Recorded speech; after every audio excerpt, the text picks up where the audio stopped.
masaya, medyo overwhelmed pero masayang masaya.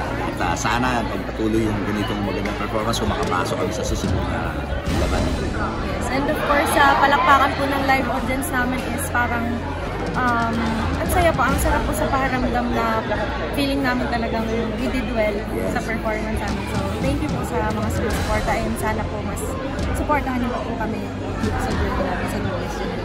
Special mention sa banda, Direct Mark Lopez and the rest of the gang. Thank you very much sa magandang accompaniment and praise mo.